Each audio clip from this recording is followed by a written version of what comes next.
Hello viewers, welcome back to my cooking channel. আজকে আপনাদেরকে আমি কিন্তু খুব মজাদার একটি আলুর স্ন্যাক্স রেসিপি শেয়ার করব। এই রেসিপিটা কিন্তু বাচ্চাদের টিফিনে এবং বড়দের বিকালের নাস্তা সব জায়গাতেই আপনারা খুব পারফেক্টলি খেতে পারেন। আর আলুর এই স্ন্যাক্সটি কিন্তু ভীষণই মুচমুচে, আর এটা অনেক সময়ই কিন্তু এই রকম ক্রিস্পি থাকে। আপনারা কিন্তু একদম অল্প সময়ে আলুর এই স্ন্যাক্সটি তৈরি করতে পারেন। আর এটাতে কিন্তু বেশি কিছু লাগেইনি, একদম অল্প উপকরণে আমি এই স্ন্যাক্সটি তৈরি করব। আর আলুর এই পাকোড়ার জন্য আমি এখানে আলু কুচানো নিয়েছি 300 গ্রাম। আলুটা কিন্তু খুব ভালোভাবে কুচাতে হবে, একেবারে ছোট ছোট করে। তারপর আমি লবণ নিয়েছি 1 চা চামচ।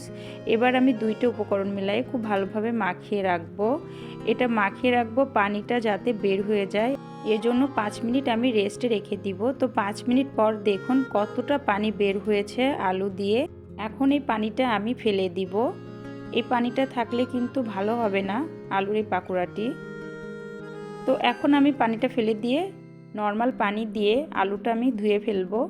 এভাবে কিন্তু আলু থেকে চেপে চেপে পানিটা একদম বের করে ফেলতে হবে। দেখুন আমি কিভাবে করছি, একদমই আলুটা থেকে পানি বের করে ফেলতে হবে। এভাবে আলু থেকে পানিটা বের করা হয়ে গেলে আমি এবার একটি বোলে পানি ঝরানো আলুগুলা দিয়ে দিব। দেখুন ঠিক এরকম ঝরঝরে কিন্তু আলুগুলা হতে হবে, পানি থাকলে চলবে না। এখন আমি আলুর ভিতর অন্যান্য সব উপকরণগুলো দিয়ে দিব।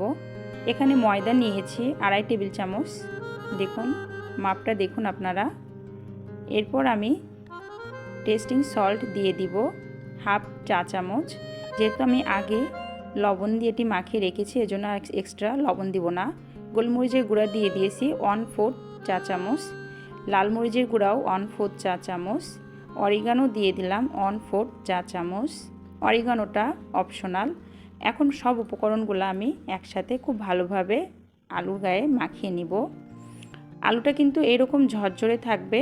আর এই উপকরণগুলো মাখানোর পরে দেখুন একেবারেই কিন্তু চ্যাপচেপে হয় নাই, একটু ঝরঝরা থাকবে ময়দাটা লাগানো হয়ে গেলে। দেখুন ঠিক আমি কেমনভাবে এটা মাখিয়েছি। আর এই পর্যায়ে আমি একটি বলের মতো আকৃতি করব। এটা বলের মতো বানিয়ে আমি ভাজি করব। এখন আমি তেলের ভিতর দিয়ে দিলাম। আর এই সময় কিন্তু আমার চুলার আঁচটি একদমই লো। যে কোনো পাকোড়া বলেন বা যে কোনো স্ন্যাক্স বলেন, বেশি হাই হিটে ভাজলে এটা ভালো হয় না। এজন্য আমি এটা লো হিটে একটু সময় নিয়ে ভাজি করব। এক পাশ হয়ে গেলে আমি অন্য পাশটি উল্টিয়ে দিব। আমি কিন্তু এটি যতক্ষণ ভালোভাবে ভাজি না হয়েছে, পারফেক্ট কালার না এসেছে, এভাবে সব পাশগুলা ভাজি করেছি। কারণ সব পাশ পারফেক্ট ভাজি না হলে আলুর এই পাকোড়াটি কিন্তু ক্রিস্পি হবে না। আমার ভাজিগুলা হয়ে গিয়েছে।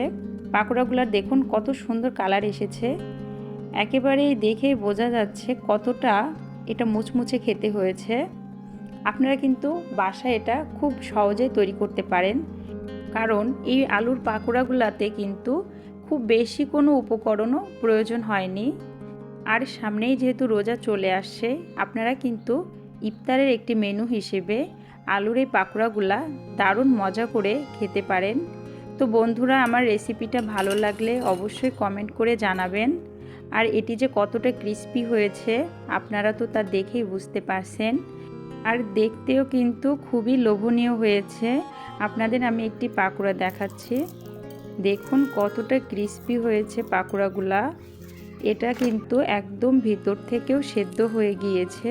এই যে দেখুন ভিতরটা কতটা সফট হয়েছে, কিন্তু পাকোড়ার বাইরেটা কিন্তু একেবারেই ক্রিস্পি হয়েছে, খুবই মচমচে হয়েছে।